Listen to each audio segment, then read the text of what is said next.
Welcome back to another edition of the No Stopping Kev show. With Kevin Dev. It's a good day. It's a great day. For multiple reasons. As of this morning, I was up bright and early preparing for the show, and then I got the notification that I was waiting for all week that Asia the Goat Wilson is now a four-time WNBA MVP. In a league of her own. The only player in WNBA to get 4. I just want to make sure they can see the shirt. They see the shirt. Do they see the ball? Signed. Sealed. Delivered. A month ago. She and I were face to face. We were connected by this ball. Asia Wilson. I was holding the ball while she was signing it. That's funny. I'm going to just sit that back You right said it, there. not me. Also, welcome to the new No Stopping Kev studio. We had a little upgrade. This wall will not be empty for long if you're watching us on YouTube. We have a lot of more things coming. We got some new chairs, new setup. I'm excited. Yeah, me too. In other news, Round 2 of the playoffs. round 2. Round 1 has some surprises. They did. In round 2, we have the Aces taking on the Fever, who no one had making it to the second round. And then on the other side, we have the Lynx taking on the Mercury. Yes. I just want to say general consensus of the playoffs so far.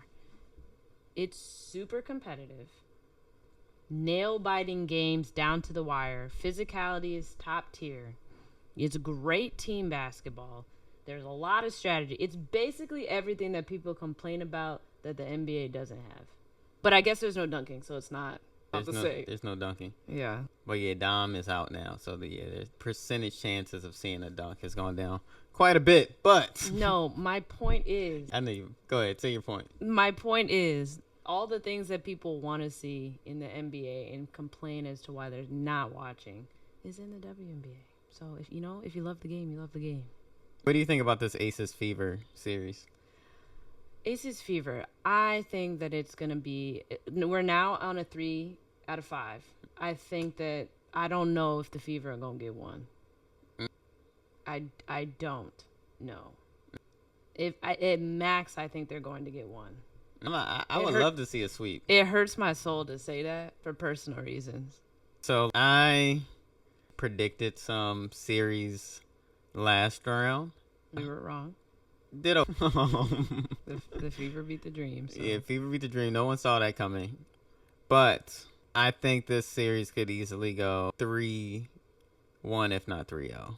That's yeah. insane. I don't think the Fever get 2 games. I don't think it goes 5 at all. I also want to note that we're about to see 4 out of the 5 MVP candidates competing in the semifinals of the playoffs, which does not happen. Didn't even think about that. You have the MVP, Asia Wilson. You have Nafisa Collier. You have Alyssa Thomas. And you have Kelsey Mitchell. The last one was Alicia Gray. Wow. Mm-hmm. I didn't realize. I told you, I just looked. It was a 2-horse race for me. Should say it's 3. So I didn't know those other people like Kelsey Mitchell was up there, but it makes sense. She deserves to be in that conversation for the season she's had in carrying the Fever. But all the pressure is on the Aces. The Fever can come in there and play with nothing to lose, which I think makes the game a little bit easier for them. But I don't think they'll be able to contain Asia Wilson.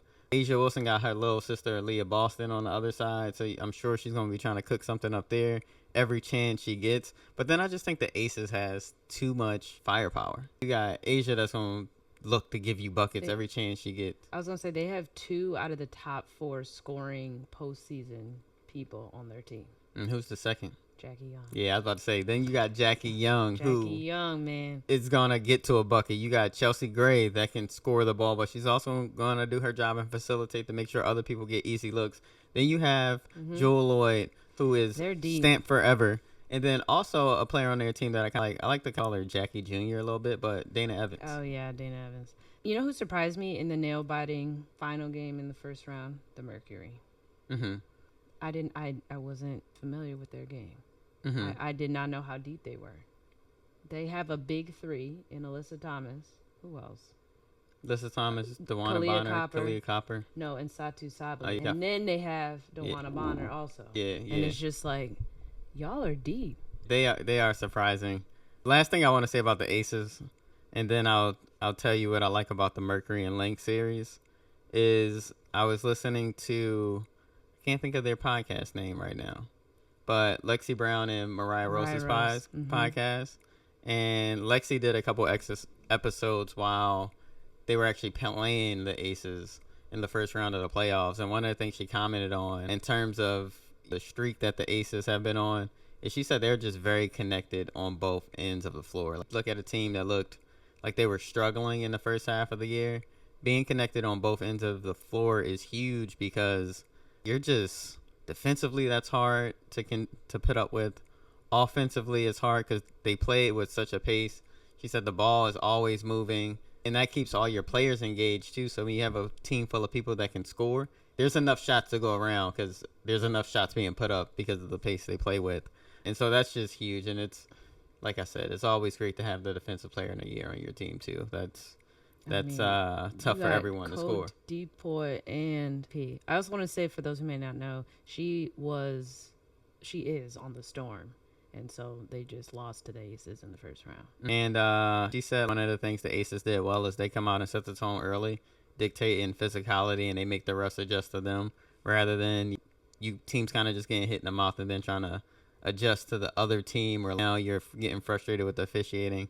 So I'm looking for the Aces to continue that. But you brought up the Mercury. I did. Was watching the Mercury last night in their closeout game of the Liberty. And I just was like, man, they have size that can handle the ball. Like that's what did it for me.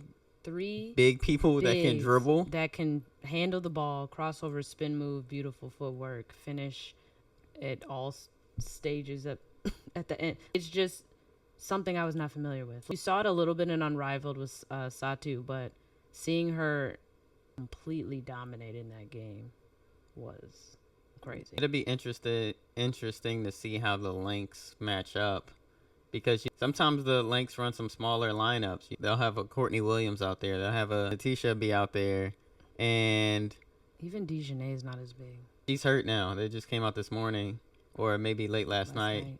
That her mid-foot injury is going to hold her out. So that's a hole there. I still think the Lynx have been such a well-oiled machine throughout the season. Part of the reason I think Asia was able to overtake the MVP race is because when you look at a team like the Lynx, I see them as a very system-oriented team where, like, Nafisa's going to get hers, right? She's going to give you 20, 24, 25, fill it up. But it's like the way she gets it compared to the way Asia goes out and gets hers. It just looks a little bit different. So it's like a different 25 points, right? One just looks like, I'm going out to get this. And the other one is like, I get this in the flow of the game. It just comes. That's just how I see it a little bit. Do you think that the Mercury will be as competitive with the Lynx? I think that... Like, who will win the series and in how many games? Well, you're going to make me put a game number on there. I think this one could easily go... This one might go 5. Because I'm just looking at that size that the Mercury has. You saying who in 5? I'm going Lynx in 5. I think this is the tough one. This is the toughest one because like Mercury have experience too. Like Kalia Copper, Finals MVP, champion. Yeah. DeWanna Bonner, 2-time champ. Mm-hmm. Alyssa Thomas hasn't won one yet, but she's been on that stage before. Mm-hmm. You got Satu, who's extremely skilled. I think can be a matchup nightmare. But I guess you can throw... Nafisa can match up there. You got Alyssa Smith that can match up with Alyssa Thomas. So I just feel like when you got people like Kalia Copper, they got Wickham, who's like a shooter. Like a Klay Thompson. But they just have... I just feel like... The size, I think, can neutralize is what makes that series close. I think just the matchups that... Okay, so you're saying the matchups is what's going to make it most competitive in terms of the size difference. I think the Phoenix lineups can... I feel like the Lynx are going to have to tweak some things to account for size because I could see them getting killed on the boards at times. But what I do like about the Lynx is that, like I said, they are a well-oiled machine. You're going to get what you want or get what you need from Nafisa. You know, Courtney Williams is going to give you some points. Alana's going to play her defense. But also, you got Natisha Heidemann who can give you 20 off the bench. But what I also like about her is the way, sometimes watching her play defense, it almost reminds me of early 2000s NBA games where you, like, spam the X button and then your player just has the ball. Sometimes she'll just be in front of somebody. And next thing you know, she has the ball and going the other way, landing. And it's like, yo, how did you just rip her like that? What just happened? So... She's an Energizer Bunny. So do you have any changes to the predictions of who's going to go into the finals No, give me. from last week's episode? I said last week. What was it? Still Aces Lynx? Yeah. No, I think that's gonna hold. All right. I think we hold in there. Cool. You got any different thoughts? No, I'm sticking to what I said. Cool. So let's move on. Tell us about what's going on the business side of the WNBA, the stuff that's not on every other night on ESPN, ESPN2. Yeah, the big thing going on is the collective bargaining agreement. Behind the scenes, we've seen shades of it with the "Pay Us What You Owe Us" shirts. Satu throws out her sound bites to the media whenever she gives negotiation updates. Sabrina Ionescu also. We're not going to just settle for the bare minimum. And one of the things that people have talked about quite a bit this year, UNESCO. It's me every time. I mess it up every time. See, the commentators also say it differently every time. Yeah, it throws me. That's how I learn it, but it's none of my business. And so one of the things that and that I could go down this rabbit hole on a lot of different items, but I think the thing I want to talk about today has to do with the length of the season, amount of games playing, the impact that that's having. And so we go back to the start of the W. We go back in those first 5 years, teams were only playing about 28 games a year. As we got into 2000s, we were up to like 34. I won't count 2020 because that was like the wobble. But 2021, 32 games. 2022, 23 season, 36 games. And then this year, there's like 40 games. Yeah.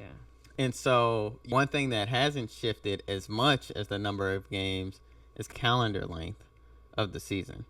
So I believe the way the CBA was written up is that there's like a max number of games that can be scheduled for the teams. Right. And so I think before the season, we weren't at that limit, right? That's why they were playing like 36 games or whatever.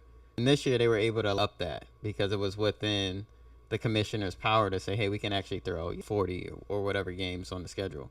The reason for doing that is you generate more revenue for the league, right? The league is growing. People want to see it. You give fans more opportunities to consume the WNBA by increasing the number of games. The drawback is you now have to fit more games into the same number of days, which means players are having less rest. Right. Which is probably why we've seen more injuries this year. Travel gets tough, and that plays into the rest too, because travel days aren't really rest days. They also have been complaining about the travel accommodations not being that great in terms of that practice and game facilities, like that type of thing also. So that has played a role. Also, 44 games within the amount of time is a lot. Expanding that, you're going to have to expand with more teams. So going from the number of teams that are now, 13 to 18 in 2030. I think that's right. It's not, you're going to have more games. So you're going to have to expand eventually, just because, I don't know, especially when you have games already on top of each other as they are now. Another thing the players that was a part of the agreement was changing it to a more traditional winter-esque format. So shifting the WNBA season to the traditional winter format like the NBA season. Wow. That was a formal conversation. I worry about that a little bit. And the reason I do is because you have the NBA during that time, which I don't think, if you're a fan, you're a fan. You also have football, and you have games stacked on each other as it is now. Yeah, the college game too. Have college, a lot of basketball starts, you're competing with. And prime time like football also. So I think I think it would be better to expand it during the time that they already have, add a month in the beginning, add a month at the end, or more, because I just don't think that that's the best way to get the viewership that they want through television. I thought about it too, and it's like a competition piece between other sports out there. I think that I would be more in favor of, because they start in May now, right? So once you get past the NBA Finals, is it May to October? Yeah, because right now, what are we, mid-September? Yeah, so it's like May to October. Season. And I'm like, even if you stretch it into November, because the NBA doesn't really start getting interesting until Christmas. Post Christmas, people start getting into it. When does the in-season tournament usually start? They threw that in November, I think, because it's always like they had to do something to spice those games up. Exactly. So I feel like more so doing that than making it completely overlap with the NBA is probably a better strategic move for them. But the other thing a lot of fans have been complaining about this entire year, I've seen so many TikToks, Me too. is how 4 prime games. they're all stacked on top of each other. And I'm like, I get it. And like part of that is the W only has 13 teams, right? So if you have 4 games on a given night, that's what, 8 of your teams playing. That's half. And there's so much talent that you want to see everyone. Right. I think part of that reality is you look at the NBA when there's nights where there's a full slate. You got a lot of the greats playing at the same time too, just depending on what time zones and stuff they're located in. Now, people are like, oh, why can't they spread these games out more over the course of the week? So instead of having 4 games all in one night where I got to choose, am I going to watch Asia and the Aces? Am I going to watch Sabrina and the Liberty? Am I going to watch Skylar and the Storm? And so on and so on. The reason it's hard to do that is because they now have so many more games in the same amount of time. Right. And then you still got to factor in travel. It's very hard. Like there's probably less flexibility because you have less days and less teams. So I think that's something that will get sorted out going into next season. It's definitely been tough on the players. Operations people, show time to shine. Let's ops and logistics, baby, get it together. Let's get in there. But I think that's something that will get ironed out. And I think you're probably running up on time here. But I see a lot of people comment about stuff with the W. And maybe I'll throw some more videos up. But some people have expressed frustrations with players advocating for things they want in the collective bargaining agreement. And I'm like, and some people I know they appreciate women's basketball, but maybe not understand why some of these things are important. Right. And so I've had some good conversations offline breaking that down. So maybe we need to bring that to the broader forum. On it. Let's do a full pay them what you owe them episode. All right, let's do it. We'll see. But guess we got to get ready to get up out of here. Who plays today? I think, do the Aces Fever play? Oh, no. No, Lynx are playing at 5. Today. So yeah, by the time this comes out, we'll have a little insight on that series. No, and what it's both looking game like. ones are today. Fever and Aces play today. Oh, 2, it's and lit. Mercury and Lynx play at 4. And the Birds play. Let's go. The Lions play tomorrow. All right. All right, let's get ready to get out of here. Until next time. Also, sources, we're going to start linking down below if you want to read more about anything we talk about, because we are informed opinions here. We focus on research and data. And then, we'll throw in an opinion, but it'll be informed. So all sources will be down below. Well said. Until next time, this is the No Stopping Kev show with Kevin Dev.